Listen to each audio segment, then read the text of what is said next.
This Sunday at Moreton Daly Stadium in Redcliffe, the Norths Devils will take on the Winnamanly Seagulls to be crowned the 2021 champions of Queensland. I guess you could say it's the 2021 Intrust Super Cup Grand Final. And to break it all down and give a prediction, I'm joined this evening by Uruguay Rugby League head coach, the Right Man. How are you, Righty? Good, mate. Thanks for having me on again. Always a pleasure to come on this great show. Yeah, well, we're doing take two, and all that really means is that we get to spend a bit of extra time chatting together. So that's the main thing. Yeah, that's true. Always good on a Tuesday night. Yeah, that's it. That's the way. That's the way. Well, before we get into the breakdown of this game, the story heading into it is Isaac Luke obviously about to play, well, could be about to play his final game of professional rugby league. He's announced his retiring at the end of the year. He's been battling an injury over the past couple of weeks, though, and has been named on the extended bench in the number 20 for Winnamanly. Righty, I just wanted to ask you about that injury situation with Isaac Luke and how likely is it that he will take the field on Sunday? If he's close, I think they'll play him. Yeah. He didn't play last week, but he played in the first semi. So I think he must have sustained the injury in that first semi. So I think Coach Adam Wright's going to be doing everything to allow him a last hurrah. And he'll bring so much. His experience at dummy half. They've got a very good starting dummy half in Jaden Beryl, ex-Bronco 20s player. He was probably the best player on the field last week against Tweed. With him giving him a rest and bringing Isaac Luke on for a couple of stints, it really gives them another dimension. And it really tests out the middle forwards of North Devils. And North have a good dummy half in their own in Danny Levi, who's played plenty of NRL, including a bit this year with the Broncos, and is headed to Super League next year. So I think Isaac Luke is a chance. He's obviously a chance to play because they wouldn't be going through this whole charade without him when he didn't play last weekend. I think if he's there, they're going to give him till later in the week to make the call. And Coach Bridson, I think if he's close enough, he'll be good enough, and they'll use him. But it's only early in the week, so I have to see what happens. Yeah, well, you bring up the NRL experience that will be in this game. Break this one down for us. We're going to do the same as what we've done throughout the 2021 NRL final series. Plenty of NRL experience. Yep. So you look at it, we'll go with North first. Their team list coming up. Jack Ahern's former Canberra Raider, didn't play any first grade, but a very good player. Nemo McDonald, great finisher, PNG, NRL. Jacob Gagans played New South Wales Cup and plenty NRL. Jonathan Rubens played a lot of lower grade footy. Tyrone Roberts at half there for North. Pulu's been in NRL systems. Michael Seo, too. He's represented Samoa before. And you've got Jerome Devon on the bench, who's USA International. So you've got plenty of experience there in different formats. Then with Wynnum, you've got Selwyn Cobbo, David Meads, Deloise Hoyter, Jesse Arthurs, Richie Kenner. Sam Scarlett's played a lot of cup footy there. Jaden Beryl, as I said before, has been at the Broncos. Zeb Taylor, TC Robati, Bateman. So you've got a back row there, all of NRL experience. Patua Love Henry, who experienced second-tier player on the bench for them too. So how I see it, both sides started a bit slow last week. They'll be looking both to fix that and come out of the blocks a lot better, a lot line speed, a lot more energy, be a bit cleaner with the footy when they get into good ball situations. Both have got big packs. So how they break these down, how these halves try and break down these middle forwards, and how these dummy halves manipulate the tired forwards late in the halves is going to be a big factor in this game. North have plenty of strike out wide with your Gagans, Ruben on one wing, Nemo McDonald the other, Jack Ahern floating around at fullback ball playing.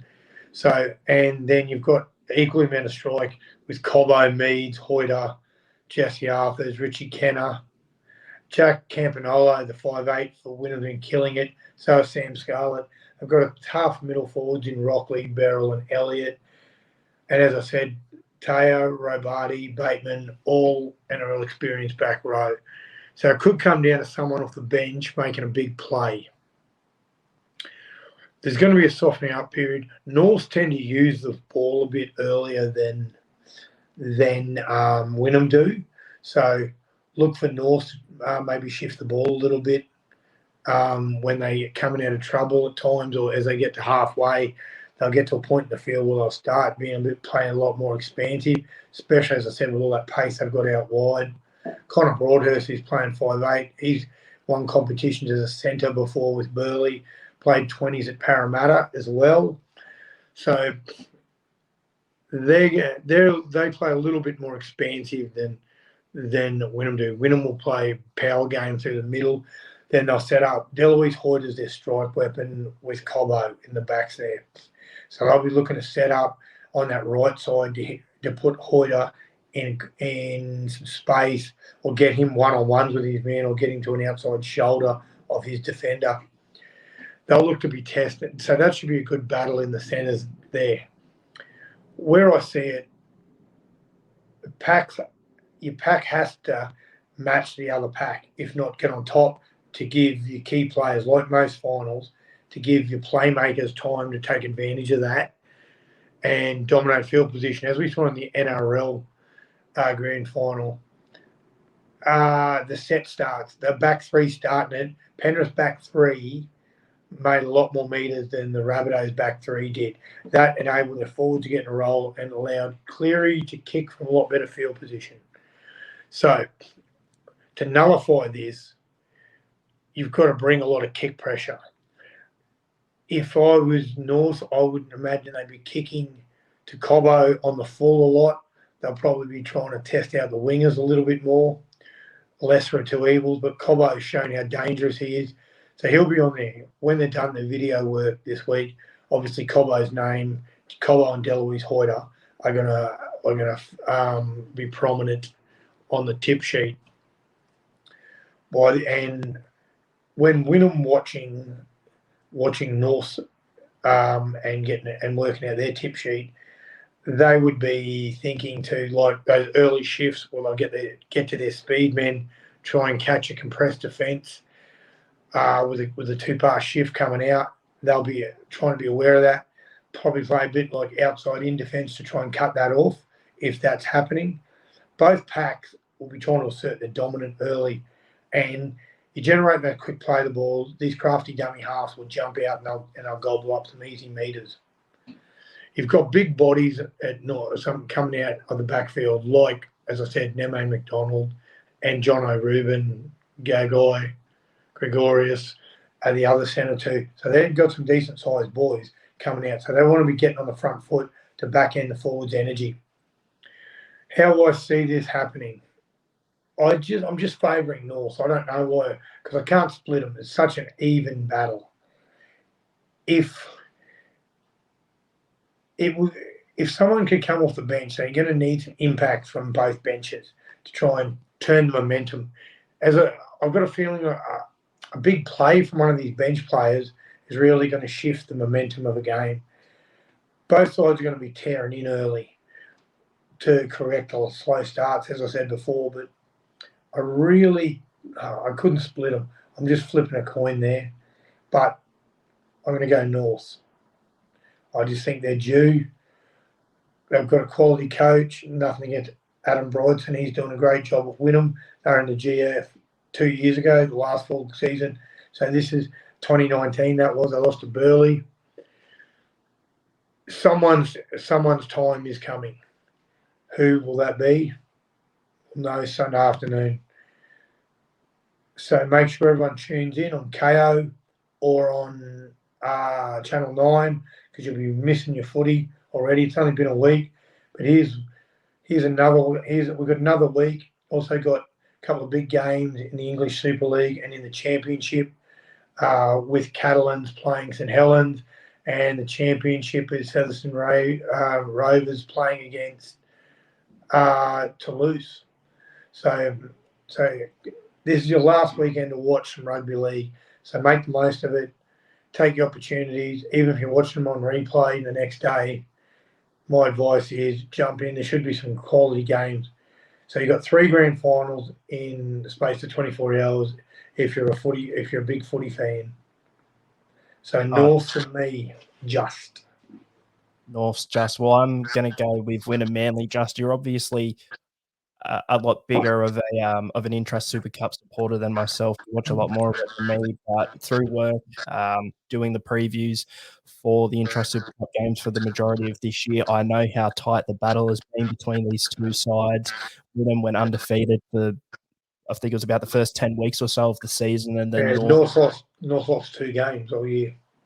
Yeah, and then it sort of switched, a couple of losses, and I think about the space of 3 weeks or something for Wynnum. North a lot of those Broncos blokes weren't available. When those NRL boys couldn't leave the bubble and play, it exposed a few sides of depth. But now they're all back and they're both at full strength. If Isaac Luke plays, that's their full strength squad. Yeah, so that's sort of why as well I'm leaning towards Wynnum. I just think they're both a great blend of sort of young players coming through, young talent on the cusp of NRL, and NRL experienced players who have now dropped back to reserve grade and are putting in the work there. But I feel like they've just got that bit more Wynnum, especially in that category of players on the cusp of the NRL. Beryl is a big one for me, the hooker from Wynnum, Intrust Super Cup Player of the Year. He was immense. Well deserved too, rightly so, I think. He was outstanding. Well, I tell you what, as a Gold Coast Titans fan, a club that's probably in need of a hooker, I would not be against them picking him up if it became possible. But yeah, I just think off the back of him, Camping Nolo as well, he looked really good on the weekend too. And it's just they looked like watching both games on Sunday. As you said when we were recording before, both sides sort of started off slow and quickly got into it. It just felt to me like Wynnum a bit more. They just seemed a bit more in tune with each other, and I feel like that might just be enough to get it done in the end. But I'm tipping a close game. As I said, these two have been neck and neck pretty much for the whole season at the top of the ladder. It's first versus second here in this grand final.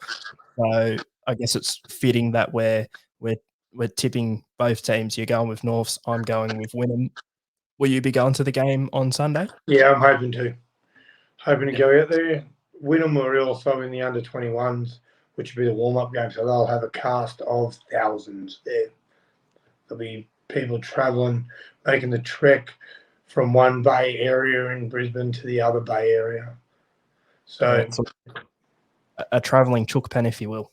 Yeah, they'll take. There's an area they took over 2 years ago. I assume they'll be doing the same. Destiny calls for one side to add another. They're both long-standing traditional clubs in the Brisbane Rugby League and have had great histories in the Queensland Cup since its inception in 1996. North were once, for many years, were the Storm feeder, and Wynnum have always been with the Broncos since 2009, I think, when Brisbane brushed their own, having their own reserve grade, basically. And now, 2007, I think that was, yeah. So now one gets to add illustrious history for both these clubs. Plenty of Origin and Test players have come out of them. Wynnum at one stage, 1984, there was a video of them on YouTube, and they had one of the greatest club sides ever. Had half a Queensland Origin side playing, or half the team had Origin experience for Queensland. Wally Lewis was captain coach. Norths have been around. Norths in '98 when they won it had plenty of future NRL players coming through. Even in the lower grades, their under-20s won it, and they had the likes of Dallas Johnson, Cam Smith, etc., playing lower grades then, I think. So, should be a cracker. Should be a real cracker. And Redcliffe's a great stadium. The word is they're about to get announced as the next NRL side, so good luck to them if that happens. Yeah, definitely. Best of luck to Redcliffe if they have their bid accepted. But for us, Righty, I think we've wrapped this up pretty well, broken it down pretty well. Thank you for jumping on and chatting a bit about the Intrust Super Cup for me, because I know how passionate you are about the competition and the game there. So I hope for your sake you get to make it out there and watch a great game of footy on Sunday. Thanks, mate. Thanks for having me on once again. And we'll have to do this over the off season and talk some more footy. Fine by me. All right. Take care, Ollie. Thanks for everyone for tuning in. Thanks for everyone who's listening. Bye for now.